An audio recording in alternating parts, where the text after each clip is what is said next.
Salam əziz dostlar. Gəlmişik bir ailəni ziyarət etməyə. 4 uşaqlı qadındır. Əri də qoyub gedib. Və bu çöllikdə bir yabanlıqda necə deyirlər, yaşayırlar.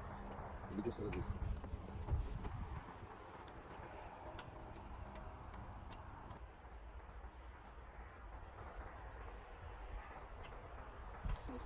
Maşallah olsun.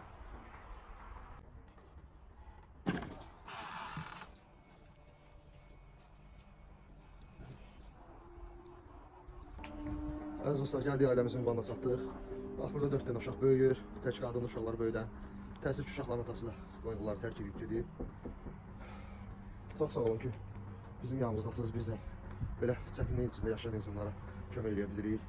Allah razı olsun. İnşallah bu ailə üçün də əlimizdən gələn eləyəcəyik ki, heç olmasa ilk etapda ərzaq ehtiyaclarına kömək eləyək. Sonra da Allah kərimdir, bəlkə nəsə evləri ilə bağlı eləmək olar.